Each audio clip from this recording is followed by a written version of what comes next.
प्रिय भक्तों, जय श्री गणेश की जय। आज बुधवार का दिन है। आज श्री गणेश की पूजा के लिए बहुत ही उत्तम दिन है। अगर आज के दिन आपने श्री गणेश जी महाराज का हमारे बताए गए इस मंत्र का जाप या श्रवण कर लिया तो आपको इतना लाभ होगा कि आप आश्चर्यचकित हो जाएंगे। आपको जो भी चाहिए सब कुछ प्राप्त होगा और आप अपनी सारी समस्याओं को दूर कर पाएंगे।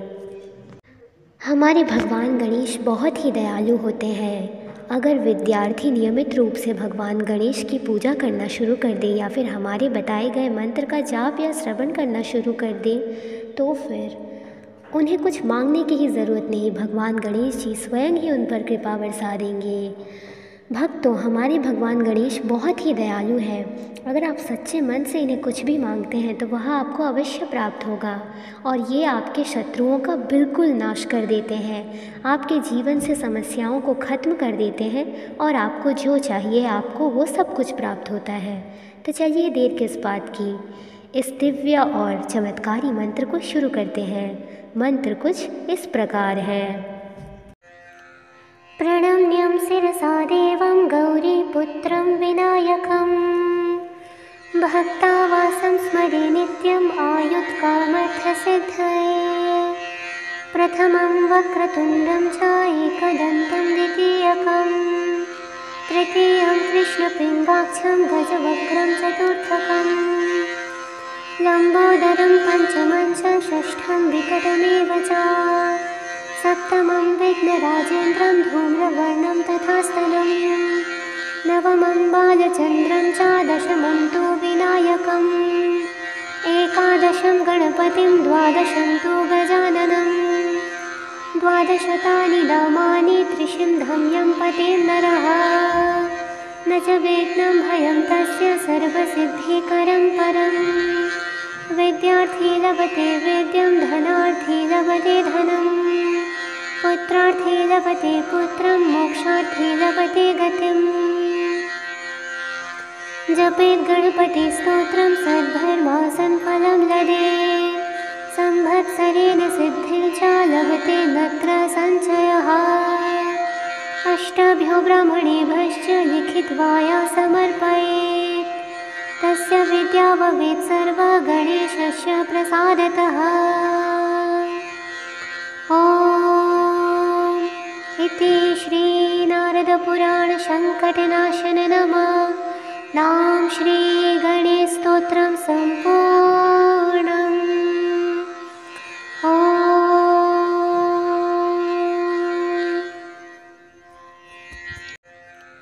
प्रणम्यं शिरसा देवं गौरीपुत्रं विनायकं भक्तावासं स्मरे नित्यम् आयुत्कामर्थसिद्धये। प्रथमं वक्रतुण्डं च एकदन्तं द्वितीयकं तृतीयं कृष्णपिङ्गाक्षं गजवक्त्रं चतुर्थकं लम्बोदरं पञ्चमं च षष्ठं विकटमेव च सप्तमं विघ्नराजेन्द्रं धूम्रवर्णं तथास्तनं नवमं बालचन्द्रं च दशमं तु विनायकम् एकादशं गणपतिं द्वादशं तु गजाननं द्वादशतानि नामानि त्रिशिन्धं यं पते नरः न च विघ्नं भयं तस्य सर्वसिद्धिकरं परम् विद्यार्थी लभते विद्यं धनार्थी लभते धनम् पुत्रार्थी लभते पुत्रं मोक्षार्थी लभते गतिम् जपेत् गणपतिस्तोत्रं सद्धर्मासन् फलं लभेत् संवत्सरेण सिद्धिं च लभते नत्र संशयः। अष्टभ्यो ब्राह्मणेभ्यश्च लिखित्वा या समर्पयेत् तस्य विद्या भवेत् सर्वा गणेशस्य प्रसादतः। ॐ इति श्रीनारदपुराणसङ्कटनाशन नमः नाम श्रीगणेशस्तोत्रं सम्पूर्णम्। ॐ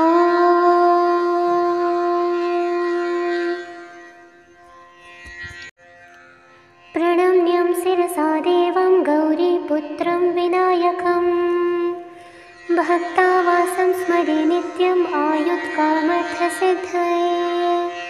प्रथमं वक्रतुण्डं च एकदन्तं द्वितीयकं तृतीयं कृष्णपिङ्गाक्षं गजवक्त्रं चतुर्थकं लम्बोदरं पञ्चमं च षष्ठं विकटमेव च सप्तमं विघ्नराजेन्द्रं धूम्रवर्णं तथा स्थलं नवमं बालचन्द्रं च दशमं तु विनायकम् एकादशं गणपतिं द्वादशं तु गजाननं द्वादशतानि नामानि त्रिशिन्धं यं पतेन् नरः न च विघ्नं भयं तस्य सर्वसिद्धिकरं परम्। विद्यार्थी लभते विद्यं धनार्थी लभते धनं पुत्रार्थी लभते पुत्रं मोक्षार्थी लभते गतिम्। जपेत् गणपतिस्तोत्रं सद्धर्मासन् फलं लभेत् संवत्सरेण सिद्धिं च लभते नत्र संशयः।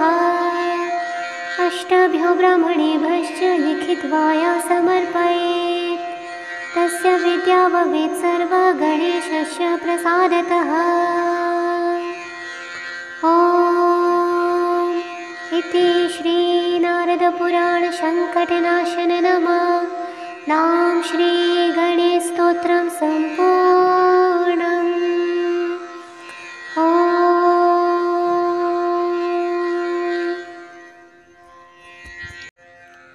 प्रणम्यं शिरसा देवं गौरीपुत्रं विनायकं भक्तावासं स्मरे नित्यम् आयुत्कामर्थसिद्धये।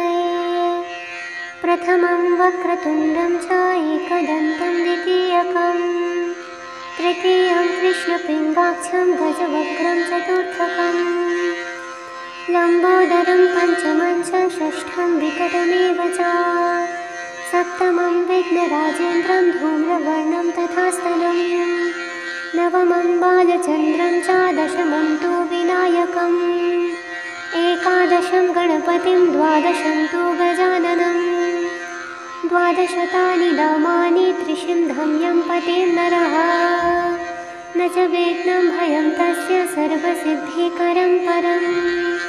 विद्यार्थी लभते विद्यं धनार्थी लभते धनं पुत्रार्थी लभते पुत्रं मोक्षार्थी लभते गतिम्।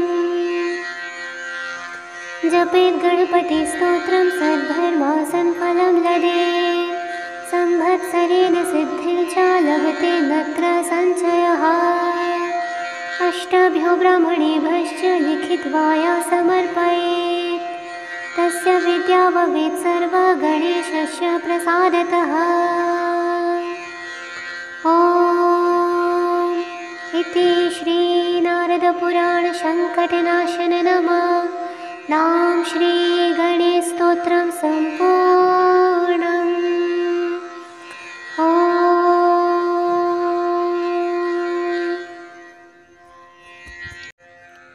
प्रणम्यं शिरसा देवं गौरीपुत्रं विनायकं भक्तावासं स्मरे नित्यम् आयुत्कामर्थसिद्धये।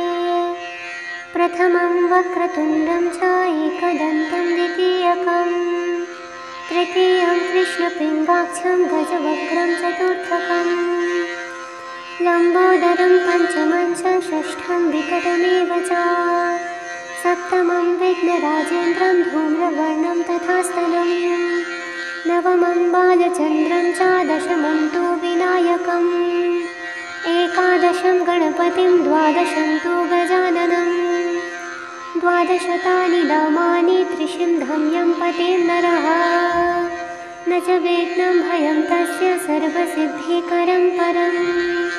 विद्यार्थी लभते विद्यं धनार्थी लभते धनं पुत्रार्थी लभते पुत्रं मोक्षार्थी लभते गतिम्। जपेत् गणपतिस्तोत्रं सद्धर्मासन् फलं लभेत् संवत्सरेण सिद्धिं च लभते नत्र संशयः।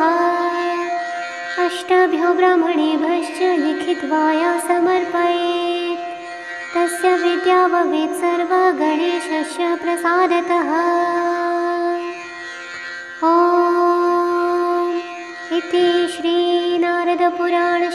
सङ्कटनाशन नमः।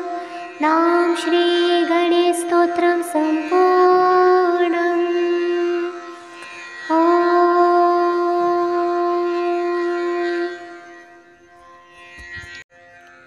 प्रणम्यं शिरसा देवं गौरीपुत्रं विनायकम्। भक्तावासं स्मरे नित्यम् आयुत्कामर्थसिद्धये। प्रथमं वक्रतुण्डं च एकदन्तं द्वितीयकं। तृतीयं कृष्णपिङ्गाक्षं गजवक्त्रं चतुर्थकम्। लम्बोदरं पञ्चमं च षष्ठं विकटमेव च। सप्तमं विघ्नराजेन्द्रं धूम्रवर्णं तथा स्तनम्। नवमं बालचन्द्रं च दशमं तु विनायकम्। एकादशं गणपतिं द्वादशं तु गजाननम्। द्वादशतानि नामानि त्रिशिन्धं यं पतेन् नरः। न च विघ्नं भयं तस्य सर्वसिद्धिकरं परम्। विद्यार्थी लभते विद्यं धनार्थी लभते धनम्। पुत्रार्थी लभते पुत्रं मोक्षार्थी लभते गतिम्। जपेत् गणपतिस्तोत्रं सद्धर्मासन् फलं लभेत्। संवत्सरेण सिद्धिं च लभते नत्र संशयः। अष्टभ्यो ब्राह्मणेभ्यश्च लिखित्वा या समर्पयेत्। तस्य विद्या भवेत् सर्वा गणेशस्य प्रसादतः। ॐ इति श्री नारदपुराण संकटनाशन नमः। नाम श्री गणेशस्तोत्रं सम्पूर्णम्।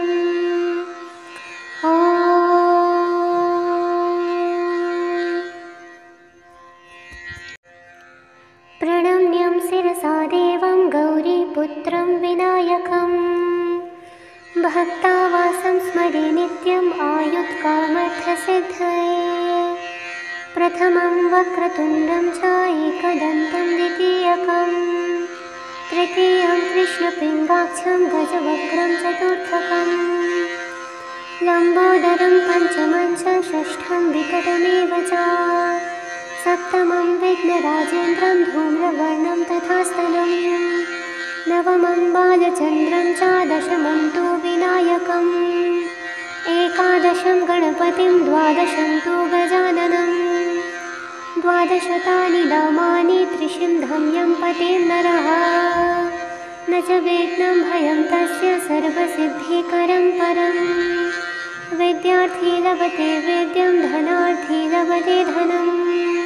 पुत्रार्थी लभते पुत्रं मोक्षार्थी लभते गतिम्। जपेत् गणपतिस्तोत्रं सद्धर्मासन् फलं लभेत्। संवत्सरेण सिद्धिं च लभते नत्र संशयः।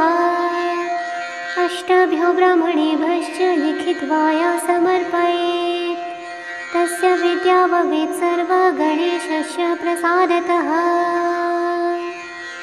ॐ इति श्री नारदपुराण संकटनाशन नमः। नाम श्री गणेशस्तोत्रं सम्पूर्णम्।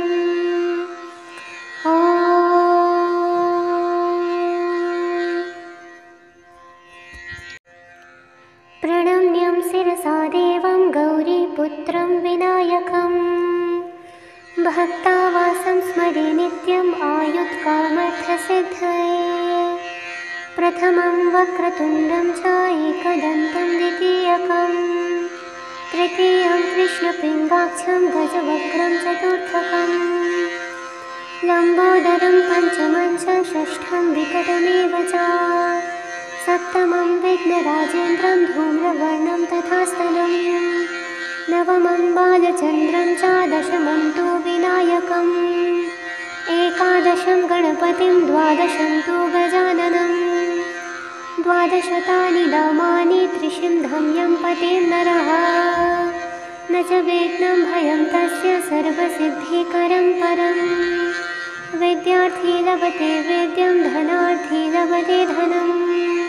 पुत्रार्थी लभते पुत्रं मोक्षार्थी लभते गतिम्। जपेत् गणपतिस्तोत्रं सद्धर्मासन् फलं लभेत्। संवत्सरेण सिद्धिर्च लभते नत्र संशयः। अष्टभ्यो ब्राह्मणेभ्यश्च लिखित्वा या समर्पयेत् तस्य विद्या भवेत् सर्वगणेशस्य प्रसादतः। ॐ इति श्रीनारदपुराणसङ्कटनाशन नाम श्रीगणेशस्तोत्रं सम्पूर्णम्। ॐ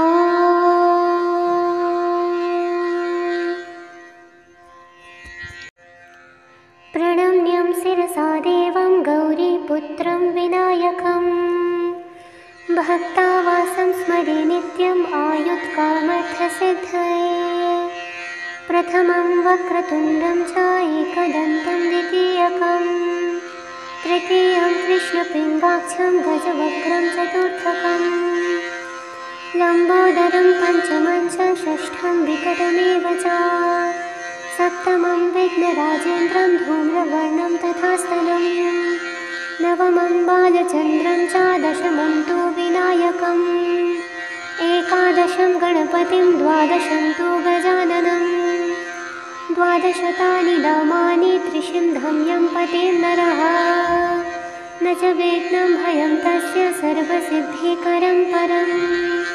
विद्यार्थी लभते विद्यं धनार्थी लभते धनं पुत्रार्थी लभते पुत्रं मोक्षार्थी लभते गतिम्। जपेत् गणपतिस्तोत्रं सद्धर्मासन् फलं लभेत् संवत्सरेण सिद्धिर्च लभते नत्र संशयः।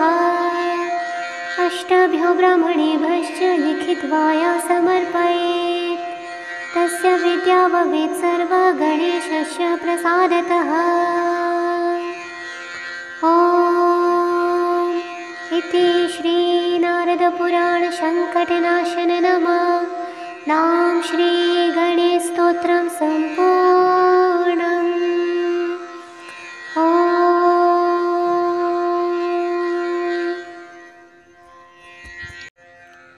प्रणम्यं शिरसा देवं गौरीपुत्रं विनायकं भक्तावासं स्मरे नित्यम् आयुत्कामर्थसिद्धये।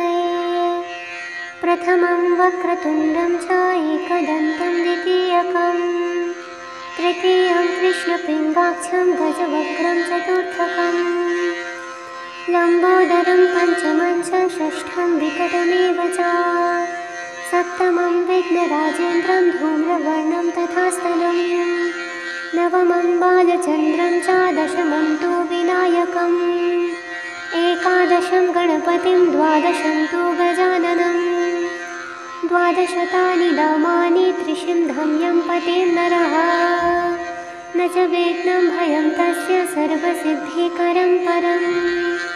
विद्यार्थी लभते विद्यं धनार्थी लभते धनं पुत्रार्थी लभते पुत्रं मोक्षार्थी लभते गतिम्। जपेत् गणपतिस्तोत्रं सद्धर्मासन् फलं लभेत् संवत्सरेण सिद्धिर्च लभते नत्र संशयः। अष्टभ्यो ब्राह्मणेभ्यश्च लिखित्वा या समर्पयेत् तस्य विद्या भवेत् सर्वगणेशस्य प्रसादतः। ॐ इति श्रीनारदपुराणसङ्कटनाशन नाम श्रीगणेशस्तोत्रं सम्पूर्णम्। ॐ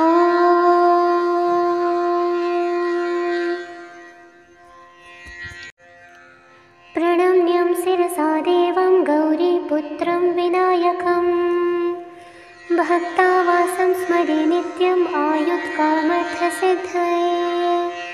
प्रथमं वक्रतुण्डं च एकदन्तं द्वितीयकं तृतीयं कृष्णपिङ्गाक्षं गजवक्त्रं चतुर्थकं लम्बोदरं पञ्चमं च षष्ठं विकटमेव च सप्तमं विघ्नराजेन्द्रं धूम्रवर्णं तथा स्थलं नवमं बालचन्द्रं च दशमं तु विनायकम् एकादशं गणपतिं द्वादशं तु गजाननं द्वादशतानि नामानि त्रिशिन्धं यं पतेन् नरः न च विघ्नं भयं तस्य सर्वसिद्धिकरं परम्।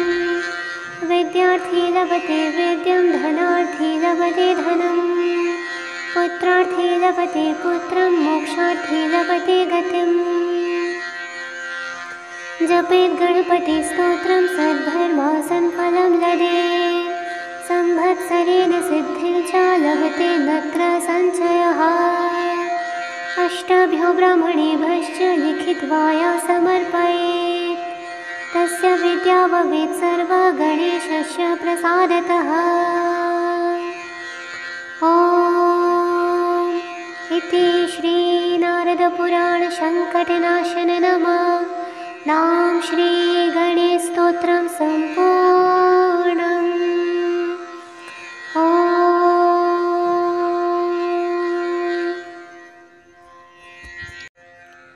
प्रणम्यं शिरसा देवं गौरीपुत्रं विनायकं भक्तावासं स्मरे नित्यम् आयुत्कामर्थसिद्धये।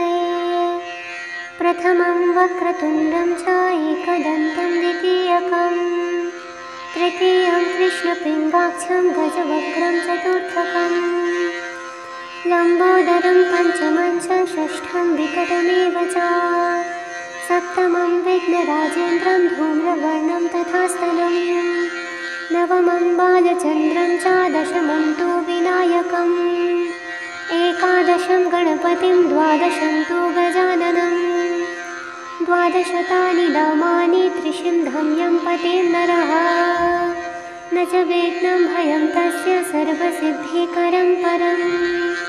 विद्यार्थी लभते विद्यं धनार्थी लभते धनं पुत्रार्थी लभते पुत्रं मोक्षार्थी लभते गतिम्।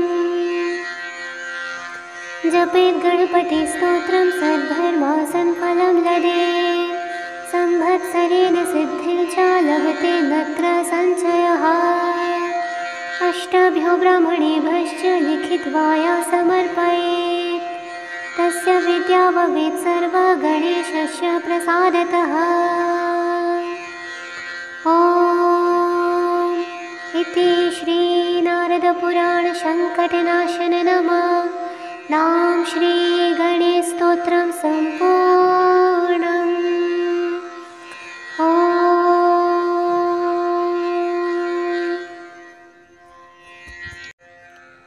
प्रणम्यं शिरसा देवं गौरीपुत्रं विनायकं भक्तावासं स्मरे नित्यम् आयुत्कामर्थसिद्धये। प्रथमं वक्रतुण्डं च एकदन्तं द्वितीयकं तृतीयं कृष्णपिङ्गाक्षं गजवक्त्रं चतुर्थकं लम्बोदरं पञ्चमं च षष्ठं विकटमेव च सप्तमं विघ्नराजेन्द्रं धूम्रवर्णं तथा स्थलं नवमं बालचन्द्रं च दशमं तु विनायकम् एकादशं गणपतिं द्वादशं तु गजाननं द्वादशतानि नामानि त्रिशिन्धं यं पतेन् नरः न च विघ्नं भयं तस्य सर्वसिद्धिकरं परम्। विद्यार्थी लभते विद्यं धनार्थी लभते धनं पुत्रार्थी लभते पुत्रं मोक्षार्थी लभते गतिम्। जपेत् गणपतिस्तोत्रं सद्धर्मासन् फलं लभेत् संवत्सरेण सिद्धिं च लभते नत्र संशयः। अष्टाभ्यो ब्राह्मणेभ्यश्च लिखित्वा या समर्पयेत् तस्य विद्या भवेत् सर्वा गणेशस्य प्रसादतः। ॐ इति श्रीनारदपुराणसङ्कटनाशननाम श्रीगणेशस्तोत्रं सम्पूर्णम्।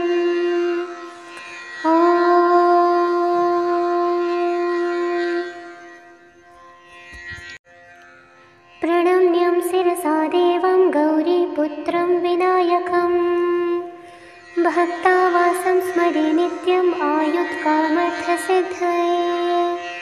प्रथमं वक्रतुण्डं च एकदन्तं द्वितीयकं तृतीयं कृष्णपिङ्गाक्षं गजवक्त्रं चतुर्थकं लम्बोदरं पञ्चमं च षष्ठं विकटमेव च सप्तमं विघ्नराजेन्द्रं धूम्रवर्णं तथा स्तनं नवमं बालचन्द्रं च दशमं तु विनायकम् एकादशं गणपतिं द्वादशं तु गजाननं द्वादशतानि नामानि त्रिशिन्धं यं पते नरः न च विघ्नं भयं तस्य सर्वसिद्धिकरं परम् विद्यार्थी लभते विद्यं धनार्थी लभते धनं पुत्रार्थी लभते पुत्रं मोक्षार्थी लभते गतिम् जपेत् गणपतिस्तोत्रं सद्धर्मासन् फलं लभेत् संवत्सरेण सिद्धिं च लभते नत्र संशयः अष्टभ्यो ब्राह्मणेभ्यश्च लिखित्वा या समर्पयेत् तस्य विद्या भवेत् सर्वा गणेशस्य प्रसादतः ॐ इति श्रीनारदपुराणसङ्कटनाशन नाम श्रीगणेशस्तोत्रं सम्पूर्णम् ॐ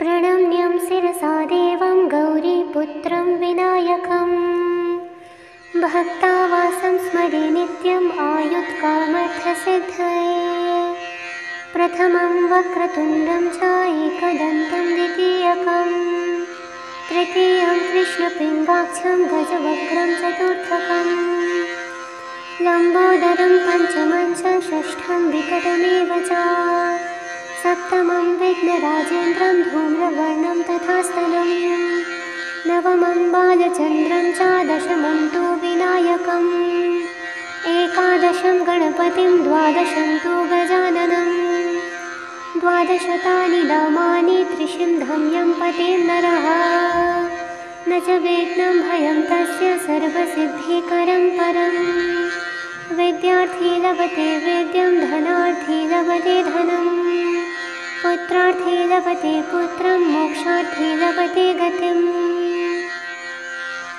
जपेत् गणपतिस्तोत्रं सद्धर्मासन् फलं लभेत् संवत्सरेण सिद्धिं च लभते नत्र संशयः अष्टभ्यो ब्राह्मणेभ्यश्च लिखित्वा या समर्पयेत् तस्य विद्या भवेत् सर्वा गणेशस्य प्रसादतः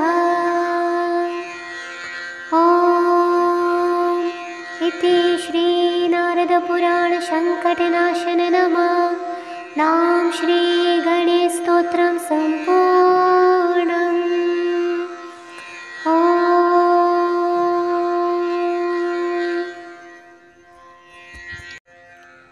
प्रणम्यं शिरसा देवं गौरीपुत्रं विनायकं भक्तावासं स्मरे नित्यम् आयुत्कामर्थसिद्धये प्रथमं वक्रतुण्डं च एकदन्तं द्वितीयकं तृतीयं कृष्णपिङ्गाक्षं गजवक्त्रं चतुर्थकं लम्बोदरं पञ्चमं च षष्ठं विकटमेव च सप्तमं विघ्नराजेन्द्रं धूम्रवर्णं तथा स्तनं नवमं बालचन्द्रं च दशमं तु विनायकम् एकादशं गणपतिं द्वादशं तु गजाननं द्वादशतानि नामानि त्रिशिन्धं यं पते नरः न च विघ्नं भयं तस्य सर्वसिद्धिकरं परम् विद्यार्थी लभते विद्यं धनार्थी लभते धनं पुत्रार्थी लभते पुत्रं मोक्षार्थी लभते गतिम् जपेत् गणपतिस्तोत्रं सद्धर्मासन् फलं लभेत् संवत्सरेण सिद्धिं च लभते नत्र संशयः अष्टभ्यो ब्राह्मणेभ्यश्च लिखित्वा या समर्पयेत् तस्य विद्या भवेत् सर्वा गणेशस्य प्रसादतः ॐ इति श्रीनारदपुराणसङ्कटनाशन नाम श्रीगणेशस्तोत्रं सम्पूर्णम् ॐ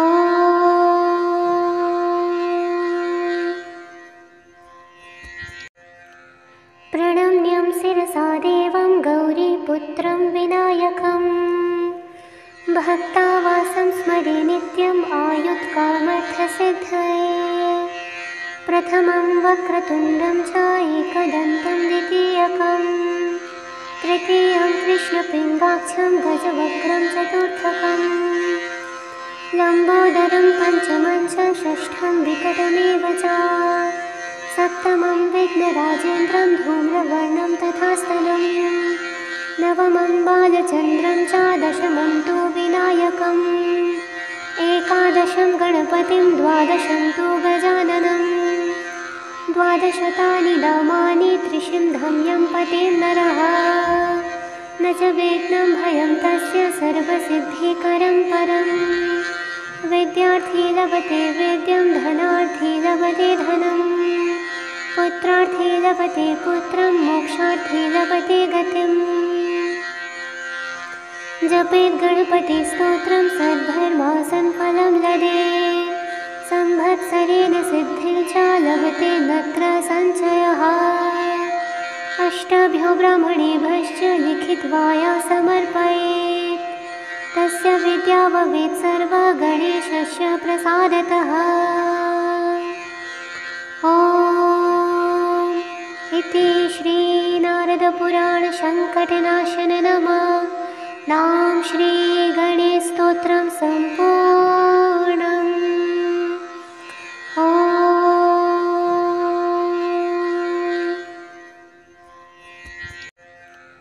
प्रणम्यं शिरसा देवं गौरीपुत्रं विनायकं भक्तावासं स्मरे नित्यम् आयुत्कामर्थसिद्धये।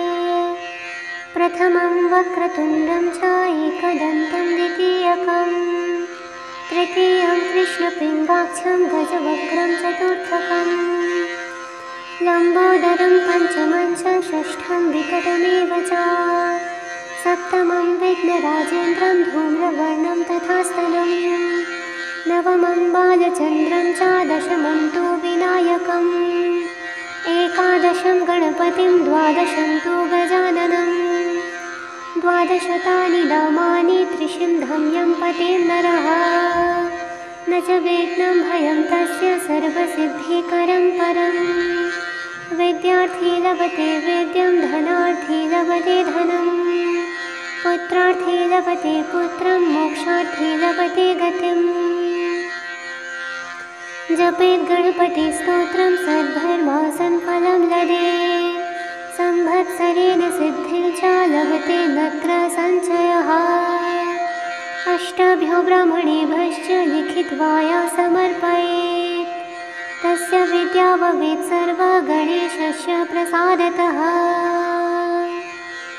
ॐ इति श्रीनारदपुराणसङ्कटनाशन नाम श्री गणेश स्तोत्रं सम्पूर्णम्।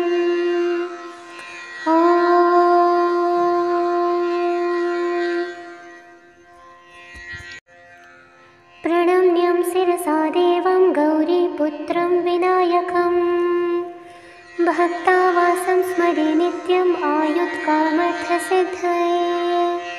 प्रथमं वक्रतुण्डं च एकदन्तं द्वितीयकं तृतीयं कृष्णपिङ्गाक्षं गजवक्त्रं चतुर्थकं लम्बोदरं पञ्चमं च षष्ठं विकटमेव च सप्तमं विघ्नराजेन्द्रं धूम्रवर्णं तथा स्थलं नवमं बालचन्द्रं च दशमं तु विनायकम् एकादशं गणपतिं द्वादशं तु गजाननं द्वादशतानि नामानि त्रिशिन्धं यं पतेर् नरः न च विघ्नं भयं तस्य सर्वसिद्धिकरं परं विद्यार्थी लभते विद्यं धनार्थी लभते धनं पुत्रार्थी लभते पुत्रं मोक्षार्थी लभते गतिम् जपेत् गणपतिस्तोत्रं सद्धर्मासन् फलं लभेत् संवत्सरेण सिद्धिं च लभते नत्र संशयः। अष्टाभ्यो ब्राह्मणेभ्यश्च लिखित्वा या समर्पयेत् तस्य विद्या भवेत् सर्वा गणेशस्य प्रसादतः।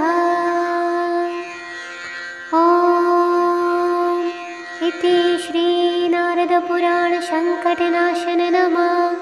नाम श्रीगणेशस्तोत्रं सम्पूर्णम्। ॐ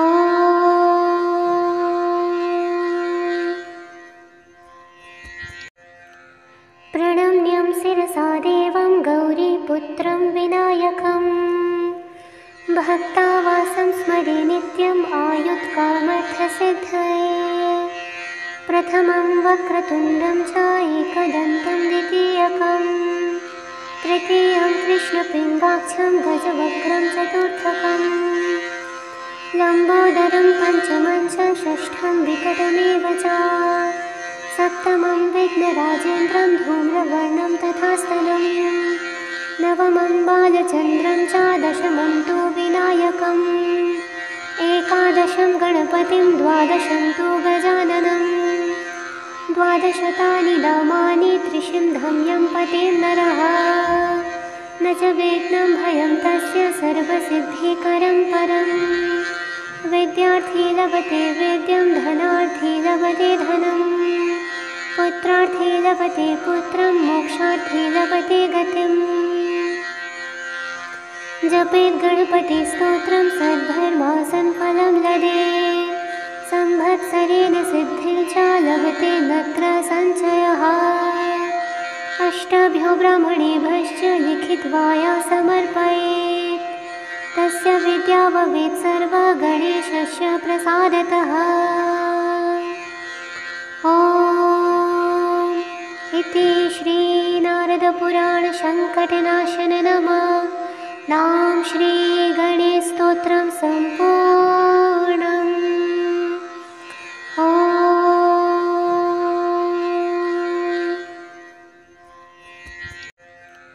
प्रणम्यं शिरसा देवं गौरीपुत्रं विनायकम्।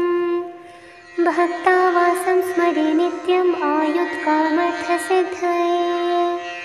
प्रथमं वक्रतुण्डं च एकदन्तं द्वितीयकम्। तृतीयं कृष्णपिङ्गाक्षं गजवक्त्रं चतुर्थकम्। लम्बोदरं पञ्चमं च षष्ठं विकटमेव च। सप्तमं विघ्नराजेन्द्रं धूम्रवर्णं तथास्तनं। नवमं बालचन्द्रं च दशमं तु विनायकम्। एकादशं गणपतिं द्वादशं तु गजाननं। द्वादशतानि नामानि त्रिशिन्धं यं पते नरः। न च विघ्नं भयं तस्य सर्वसिद्धिकरं परम्। विद्यार्थी लभते विद्यं धनार्थी लभते धनम्। पुत्रार्थी लभते पुत्रं मोक्षार्थी लभते गतिम्। जपेत् गणपतिस्तोत्रं सद्धर्मासनफलं लभेत्। संवत्सरेण सिद्धिं च लभते नत्र संशयः। अष्टभ्यो ब्राह्मणेभ्यश्च लिखित्वा या समर्पयेत्। तस्य विद्या भवेत् सर्वा गणेशस्य प्रसादतः। ॐ इति श्रीनारदपुराणसङ्कटनाशन नमः। नाम श्रीगणेशस्तोत्रं सम्पूर्णम्। ॐ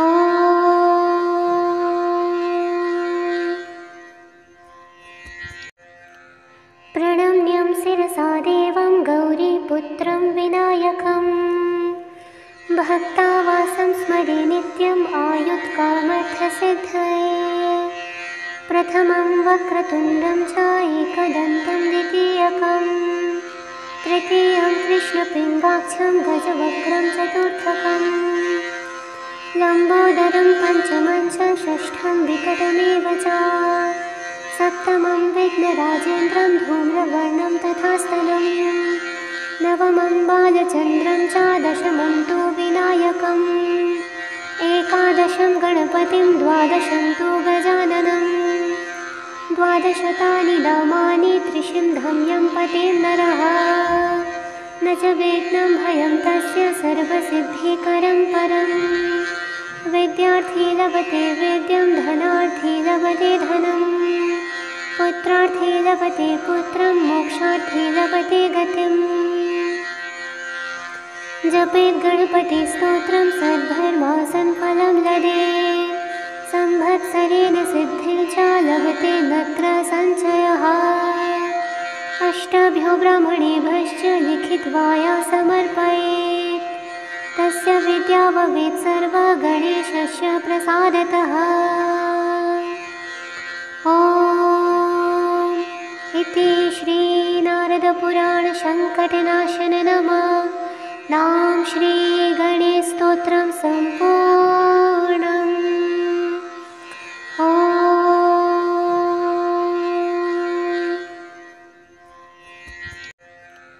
प्रणम्यं शिरसा देवं गौरीपुत्रं विनायकम्। भक्तावासं स्मरे नित्यम् आयुत्कामर्थसिद्धये। प्रथमं वक्रतुण्डं च एकदन्तं द्वितीयकम्। तृतीयं कृष्णपिङ्गाक्षं गजवक्त्रं चतुर्थकम्। लम्बोदरं पञ्चमं च षष्ठं विकटमेव च। सप्तमं विघ्नराजेन्द्रं धूम्रवर्णं तथा स्थलं। नवमं बालचन्द्रं च दशमं तु विनायकम्। एकादशं गणपतिं द्वादशं तु गजाननम्। द्वादशतानि नामानि त्रिशिन्धं यं पतेन् नरः। न च विघ्नं भयं तस्य सर्वसिद्धिकरं परम्। विद्यार्थी लभते विद्यं धनार्थी लभते धनम्। पुत्रार्थी लभते पुत्रं मोक्षार्थी लभते गतिम्। जपेत् गणपतिस्तोत्रं सद्धर्मासन् फलं लभेत्। संवत्सरेण सिद्धिर्च लभते नत्र संशयः।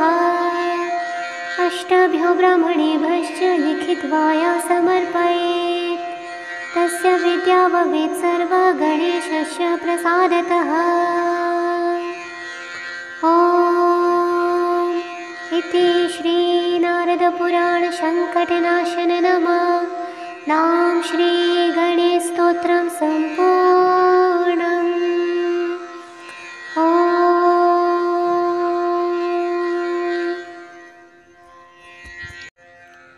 प्रणम्यं शिरसा देवं गौरीपुत्रं विनायकम्। भक्तावासं स्मरे नित्यम् आयुत्कामर्थसिद्धये। प्रथमं वक्रतुण्डं च एकदन्तं द्वितीयकम्। तृतीयं कृष्णपिङ्गाक्षं गजवक्त्रं चतुर्थकम्। लम्बोदरं पञ्चमं च षष्ठं विकटमेव च। सप्तमं विघ्नराजेन्द्रं धूम्रवर्णं तथा स्थलं। नवमं बालचन्द्रं च दशमं तु विनायकम्। एकादशं गणपतिं द्वादशं तु गजाननम्। द्वादशतानि नामानि त्रिशिन्धं यं पतेन् नरः। न च विघ्नं भयं तस्य सर्वसिद्धिकरं परम्। विद्यार्थी लभते विद्यं धनार्थी लभते धनम्। पुत्रार्थी लभते पुत्रं मोक्षार्थी लभते गतिम्।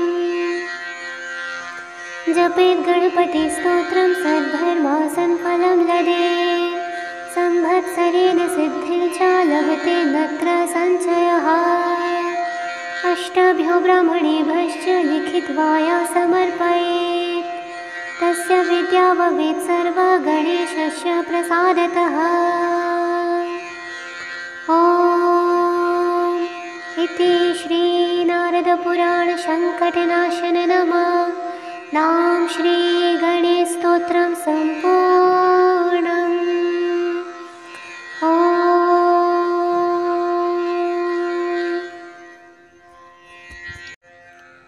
प्रणम्यं शिरसा देवं गौरीपुत्रं विनायकम्। भक्तावासं स्मरे नित्यम् आयुत्कामर्थसिद्धये। प्रथमं वक्रतुण्डं च एकदन्तं द्वितीयकम्। तृतीयं कृष्णपिङ्गाक्षं गजवक्त्रं चतुर्थकम्। लम्बोदरं पञ्चमं च षष्ठं विकटमेव च। सप्तमं विघ्नराजेन्द्रं धूम्रवर्णं तथा स्थलं। नवमं बालचन्द्रं च दशमं तु विनायकम्। एकादशं गणपतिं द्वादशं तु गजाननम्। द्वादशतानि नामानि त्रिशिन्धं यं पते नरः न च विघ्नं भयं तस्य सर्वसिद्धिकरं परम् विद्यार्थी लभते विद्यं धनार्थी लभते धनम् पुत्रार्थी लभते पुत्रं मोक्षार्थी लभते गतिम् जपेत् गणपतिस्तोत्रं सद्धर्मासन् फलं लभेत् संवत्सरेण सिद्धिं च लभते नत्र संशयः अष्टभ्यो ब्राह्मणेभ्यश्च लिखित्वा या समर्पयेत् तस्य विद्या भवेत् सर्वा गणेशस्य प्रसादतः ॐ इति श्रीनारदपुराणसङ्कटनाशननाम श्रीगणेशस्तोत्रं सम्पूर्णम्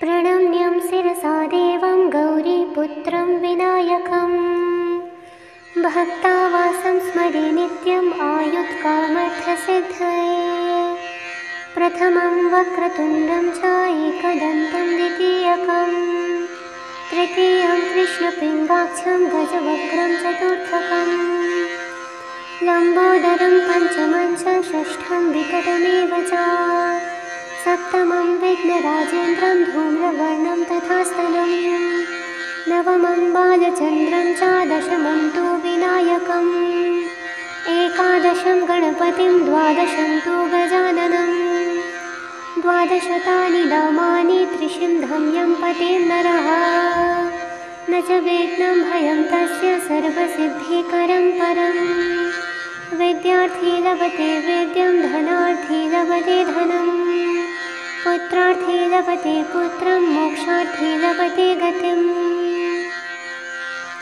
जपेत् गणपतिस्तोत्रं सद्धर्मासन् फलं लभेत् संवत्सरेण सिद्धिं च लभते नत्र संशयः अष्टभ्यो ब्राह्मणेभ्यश्च लिखित्वा या समर्पयेत् तस्य विद्या भवेत् सर्वा गणेशस्य प्रसादतः ॐ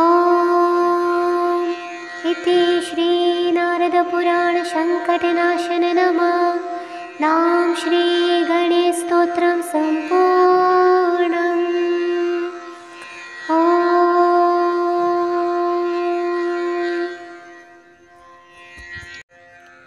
प्रणम्यं शिरसा देवं गौरीपुत्रं विनायकं भक्तावासं स्मरे नित्यम् आयुत्कामर्थसिद्धये प्रथमं वक्रतुण्डं च एकदन्तं द्वितीयकं तृतीयं कृष्णपिङ्गाक्षं गजवक्त्रं चतुर्थकं लम्बोदरं पञ्चमं च षष्ठं विकटमेव च सप्तमं विघ्नराजेन्द्रं धूम्रवर्णं तथास्तनं नवमं बालचन्द्रं च दशमं तु विनायकम् एकादशं गणपतिं द्वादशं तु गजाननं द्वादशतानि नामानि त्रिशिन्धं यं पते नरः न च विघ्नं भयं तस्य सर्वसिद्धिकरं परम् विद्यार्थी लभते विद्यं धनार्थी लभते धनम् पुत्रार्थी लभते पुत्रं मोक्षार्थी लभते गतिम्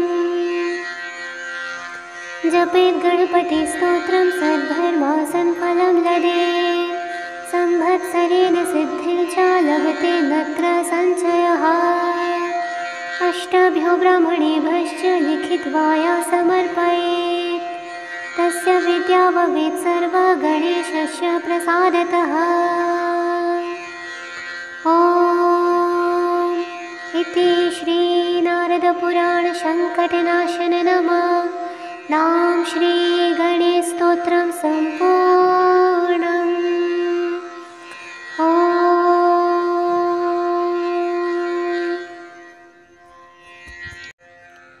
प्रणम्यं शिरसा देवं गौरीपुत्रं विनायकं भक्तावासं स्मरे नित्यम् आयुत्कामर्थसिद्धये प्रथमं वक्रतुण्डं च एकदन्तं द्वितीयकं तृतीयं कृष्णपिङ्गाक्षं गजवक्त्रं चतुर्थकं लम्बोदरं पञ्चमं च षष्ठं विकटमेव च सप्तमं विघ्नराजेन्द्रं धूम्रवर्णं तथा स्थलं नवमं बालचन्द्रं च दशमं तु विनायकम् एकादशं गणपतिं द्वादशं तु गजाननं द्वादशतानि नामानि त्रिशिन्धं यं पतेन् नरः न च विघ्नं भयं तस्य सर्वसिद्धिकरं परम् विद्यार्थी लभते विद्यं धनार्थी लभते धनं पुत्रार्थी लभते पुत्रं मोक्षार्थी लभते गतिम्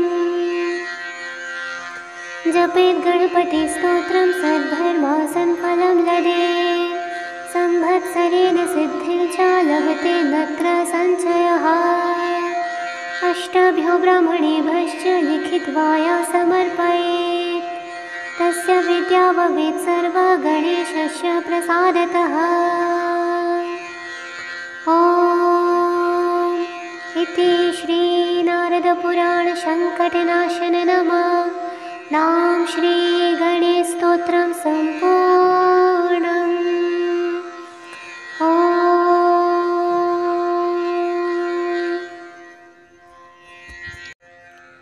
प्रणम्यं शिरसा देवं गौरीपुत्रं विनायकं भक्तावासं स्मरे नित्यम् आयुत्कामर्थसिद्धये प्रथमं वक्रतुण्डं च एकदन्तं द्वितीयकं तृतीयं कृष्णपिङ्गाक्षं गजवक्त्रं चतुर्थकं लम्बोदरं पञ्चमं च षष्ठं विकटमेव च सप्तमं विघ्नराजेन्द्रं धूम्रवर्णं तथा स्थलं नवमं बालचन्द्रं च दशमं तु विनायकम् एकादशं गणपतिं द्वादशं तु गजाननं द्वादशतानि नामानि त्रिशिन्धं यं पतेन् नरः न च विघ्नं भयं तस्य सर्वसिद्धिकरं परम् विद्यार्थी लभते विद्यं धनार्थी लभते धनं पुत्रार्थी लभते पुत्रं मोक्षार्थी लभते गतिम्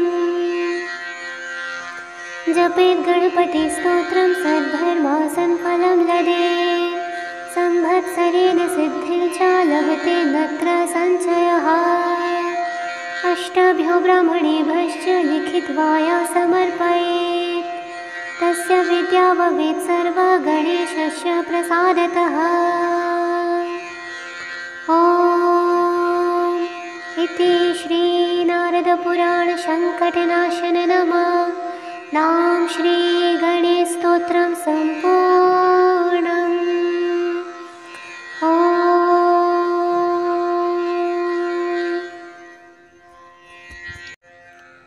प्रणम्यं शिरसा देवं गौरीपुत्रं विनायकं भक्तावासं स्मरे नित्यम् आयुत्कामर्थसिद्धये प्रथमं वक्रतुण्डं च एकदन्तं द्वितीयकं तृतीयं कृष्णपिङ्गाक्षं गजवक्त्रं चतुर्थकं लम्बोदरं पञ्चमं च षष्ठं विकटमेव च सप्तमं विघ्नराजेन्द्रं धूम्रवर्णं तथा स्थलं नवमं बालचन्द्रं च दशमं तु विनायकम् एकादशं गणपतिं द्वादशं तु गजाननं द्वादशतानि नामानि त्रिशिन्धं यं पतेन् नरः न च विघ्नं भयं तस्य सर्वसिद्धिकरं परम् विद्यार्थी लभते विद्यं धनार्थी लभते धनं पुत्रार्थी लभते पुत्रं मोक्षार्थी लभते गतिम्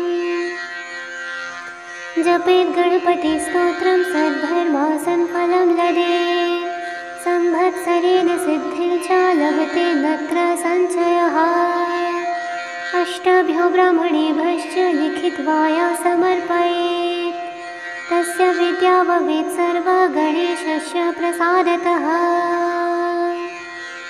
ॐ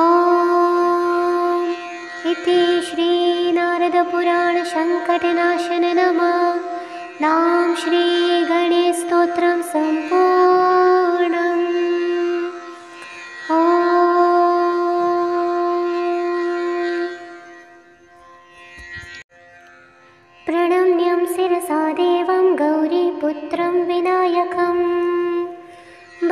भक्तावासं स्मरे नित्यम् आयुत्कामर्थसिद्धये। प्रथमं वक्रतुण्डं च एकदन्तं द्वितीयकं, तृतीयं कृष्णपिङ्गाक्षं गजवक्त्रं चतुर्थकम्, लम्बोदरं पञ्चमं च षष्ठं विकटमेव च, सप्तमं विघ्नराजेन्द्रं धूम्रवर्णं तथा स्थलं, नवमं बालचन्द्रं च दशमं तु विनायकम्, एकादशं गणपतिं द्वादशं तु गजाननं, द्वादशतानि नामानि त्रिशिन्धं यं पतेन् नरः, न च विघ्नं भयं तस्य सर्वसिद्धिकरं परम्। विद्यार्थी लभते विद्यं धनार्थी लभते धनं, पुत्रार्थी लभते पुत्रं मोक्षार्थी लभते गतिम्। जपेत् गणपतिस्तोत्रं सद्धर्मासन् फलं लभेत्, संवत्सरेण सिद्धिं च लभते नत्र संशयः। अष्टभ्यो ब्राह्मणेभ्यश्च लिखित्वा या समर्पयेत्, तस्य विद्या भवेत् सर्वा गणेशस्य प्रसादतः। ॐ इति श्रीनारदपुराणसङ्कटनाशननाम श्रीगणेशस्तोत्रं सम्पूर्णम्।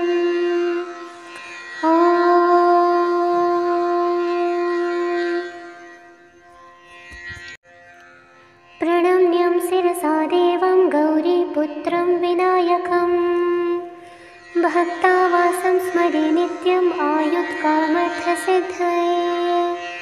प्रथमं वक्रतुण्डं च एकदन्तं द्वितीयकं, तृतीयं कृष्णपिङ्गाक्षं गजवक्त्रं चतुर्थकं, लम्बोदरं पञ्चमं च षष्ठं विकटमेव च, सप्तमं विघ्नराजेन्द्रं धूम्रवर्णं तथा स्थलं, नवमं बालचन्द्रं च दशमं तु विनायकम्, एकादशं गणपतिं द्वादशं तु गजाननं, द्वादशतानि नामानि त्रिशिन्धं यं पतेन् नरः, न च विघ्नं भयं तस्य सर्वसिद्धिकरं परम्।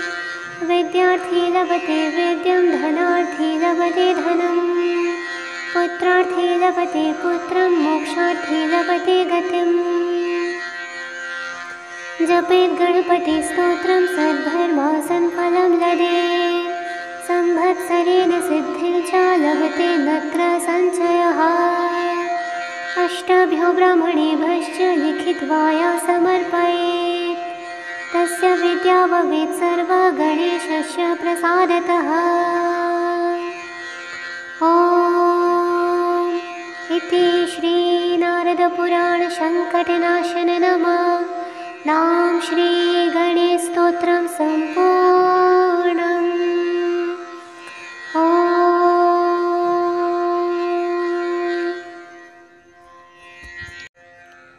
प्रणम्यं शिरसा देवं गौरीपुत्रं विनायकं, भक्तावासं स्मरे नित्यम् आयुत्कामर्थसिद्धये।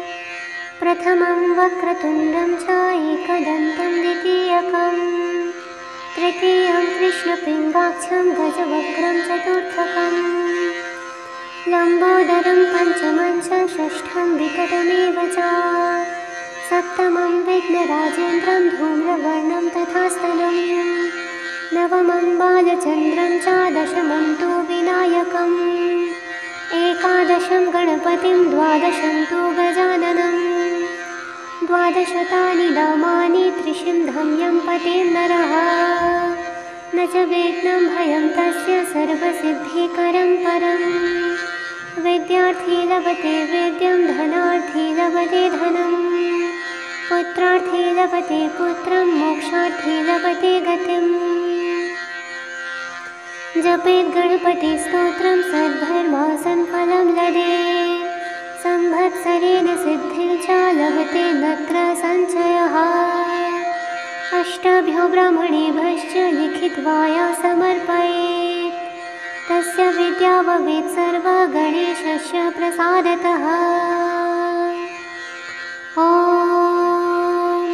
इति श्रीनारद पुराणसङ्कटनाशन नमः। नाम श्री गणेश स्तोत्रम संपूर्णम्।